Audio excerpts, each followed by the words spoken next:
Hello, welcome once again to the Management Channel and specifically into the Team Dynamics section. Today we're going to talk about team communications. Successful communication is information transmission including the following: the message, the thought or idea that you want to transmit, the sender, which is the person sending or transmitting the message. Encoded message is a message translated into a language understood by others. The medium is the method that you use to convey the message, whether it's a voicemail, an email, a team meeting, or a phone call. Noise is anything that hinders successful transmission of the message. The receiver, obviously, is the person getting the message. And the decoded message is the message translated into the thoughts or ideas of the person receiving the message. There are three basic communication skills: sharing information, listening effectively, and providing feedback. Sharing information should include, first of all, a greeting like, hello. Tell the truth no matter what. Ask questions. Instead of telling everyone what you know, find out if you know what you know. Repeat yourself. Tell them what you're going to tell them, and then tell them why. One, you're preparing them for the message that you're going to convey so that they doubly understand what's going to be coming towards them. And separate opinion from fact. Keep it all facts. Don't include a lot of your opinions unless it's necessary. Never bring up more than 5 to 6 items. Why? You don't want to give them information overload. Maybe the first 2 or 3 items you had were very important, but now you've clouded them with 7 or 8, 9, 10 ideas, and they're going to lose the first couple. So keep it brief. Listening effectively means that you have to stop what you're doing and actually force yourself to listen to what the person's saying. Pay attention and show attention in your body language. Lean forward. Give them good eye contact. Hear what they're saying and paraphrase it as needed. So you could say, all right, and if I understand you correctly, you're saying the new budget will be out within 2 weeks. That's an example. Don't judge. Don't add your emotions to your listening. Don't pre-assume.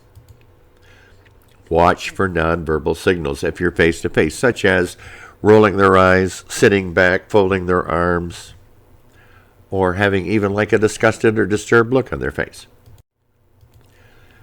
Provide feedback. Very important. Time it well. Give it to them as soon as possible. Describe what you evaluate. Don't make it personal. Address the issue or the behavior, not the person or the personality. Be specific. Be concise. Don't blah, blah, blah, blah, blah, or try to sugarcoat it. Be polite. Don't be negative. Keep it positive. Summarize agreements. Check for understanding so that everybody is sure of what it is that everybody's going to do or what they agreed to. And if you have to give any criticism or feedback that's a negative, use the sandwich technique. And I've mentioned this several times now in different lectures. Start with something positive. Insert in there the behavior or item that you want to change, and then finish on a positive note. So give them a good feeling by opening and closing with good comments. Just interject in between, like a sandwich, what you want to fix or change. There is one- and two-way communication. One-way communication is going from the sender to the receiver with no opportunity for clarification or confirmation that the receiver got and understood the message you intended. One-way communication is either push or pull. Push is proactively distributed to particular people like memos, reports, letters, group emails, etc. Pull is available to people who must access the communications themselves by placing it on the internet or a bulletin board or a team meeting board. Two-way communication is going from the sender to the receiver and from the receiver back to the sender to ensure the intended audience received the message and correctly interpreted the message. Active listening is exploring and discussing a message that's being sent to help ensure that the message is understood as it was intended. So, active listening techniques include visualizing, paraphrasing, and checking for inferences. Visualizing is forming a mental picture of the content of the message.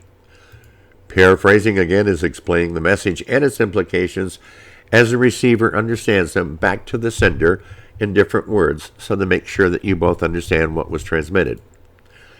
And checking for inferences, clarifying assumptions and interpretations that the receiver makes about the message that they received. Choosing the appropriate medium. Well, there's two forms. There's the formal method and the informal method.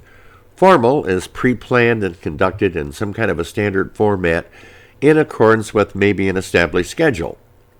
Informal occurs as people think of information that they feel they need to share right away. Written reports are good, but they have their disadvantages. Some of the drawbacks are that they don't allow your audience to ask any questions to clarify content, meaning, or any implication of the message. You can't really verify the audience received and interpreted the message properly, and they don't enable you to pick up any nonverbal signals that suggest your audience reaction to the message. Maybe they don't like what you said, or maybe they loved it. How would you know if you don't see them?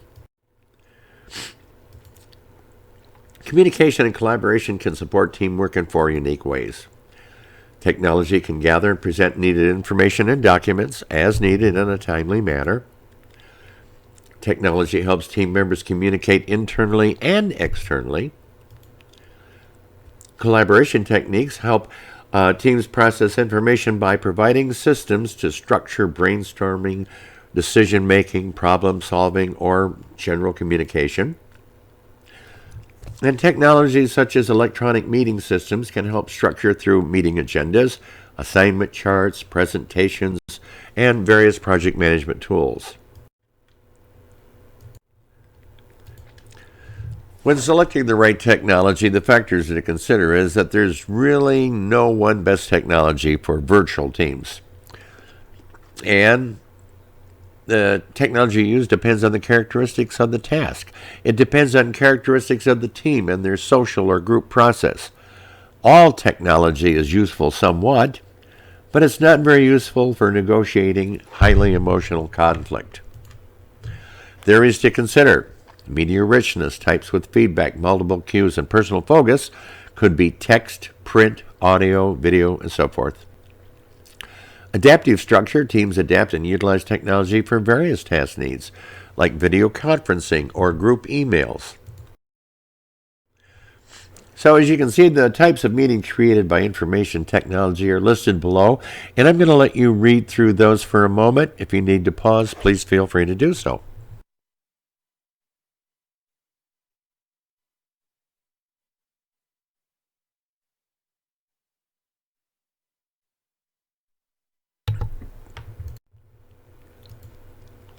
Communication impacts, yes, there are some. Status differences are reduced and equalizes participation in virtual discussions. Higher status individuals are influential in the beginning, but levels out as members get comfortable and communicate more. Anonymity. Members are more anonymous, results in loss of self-awareness and evaluation apprehension. They're more willing to say things that they wouldn't say to you face to face. Less pressure to conform in virtual teams as opposed to in-person teams. You're kind of pressured more to conform or at least participate. There's a higher level of conflict, sometimes cannot reach consensus, and more ideas are provided, often providing better brainstorming. Miscommunication, more conflict due to misunderstanding and reduced communication. There's difficulty in establishing and maintaining mutual knowledge, difficult to determine if other members comprehend. Another member could be multitasking and not providing full attention to the conference. Communication norms. Over time, communications improve and teams become more productive once there is understanding of the norms and the use of the communication technique employed. Establishing communication norms can help improve those communications. Side conversations, though, during a video conference are unnecessary and should be avoided. Team impacts. Decision making. Well, there's advantages, sharing of unique information, focusing on logic and facts. They're less distracted by irrelevant social information, and there's more participation, with higher creativity and better performance. The disadvantages, however, less sharing of information overall, and a lower team cohesion and team satisfaction because it's all done by virtual, for instance. Social relations, there's lower satisfaction in virtual groups because there's a lack of social support. Sometimes there's increased friction and stress. It's difficult with cohesion because the more anonymous you are, the less team identification and cohesion there is. So it's difficult to develop trust and mutual respect if you're working virtually. Ways to overcome is to facilitate occasional, at least face-to-face meetings, or video conferencing, where at least now you can be face-to-face. Try to use teams that already have good social relations, or at least several members, so that it helps improve the process. A virtual team is any team whose member interacts by time, distance, and technology. Most virtual teams have some face-to-face contact, but most never do. Communication and collaboration is the sharing of information and helping teams solve problems, making decisions, and working together toward a common goal should be the main function of the virtual conference. The team impacts are tasks better suited for virtual teams, brainstorming, and idea generation techniques. Problem-solving tasks, degree of independence and empowerment, thus not working very interdependently. Not suitable for consensus-seeking tasks. Negotiation works better face-to-face. Decision-making is a little tough. Virtual teams take more time, they exchange less information, and typically have lower member satisfaction. Challenges of virtual teams: cross-cultural miscommunications and misunderstandings, especially between different languages. Miscommunication is more frequent in virtual teams and communicate less frequently, and thus therefore have poorer social relations. Creating effective interpersonal relations is difficult to develop mutual trust and respect. Leaders really need to emphasize some social building skills and respect for each other's opinions. Unfortunately, in virtual teams, social loafers is more prevalent, and we need to work to make them more responsible and accountable. Team building in virtual teams, you need to provide more time to deal with problems within the team. You create initial face-to-face or occasional Skype or Zoom meetings. Create some formal structure of communication channels and operating structures. Create some communication and social norms that everybody has to abide by. Provide better training for the type of virtual teamwork you're going to be doing. And vital, proper and appropriate experienced leadership. So some of the challenges of virtual teams: as ease of technology increases, the virtual team meetings will also increase. With improved project management and discussion software, creation of virtual reality environments will enhance virtual team operations. More and more employees are becoming comfortable with technology, which is true, and new types of social interaction like instant messaging, chat rooms, Facebook, video conferencing, Skype, Zoom, all of those make those virtual teams a little bit easier to manage. Questions? There's a lot to learn here. How your team communicates is just as important as what your team is tasked to perform. Much more to learn here as we move into team leadership. Thank you and have a wonderful day.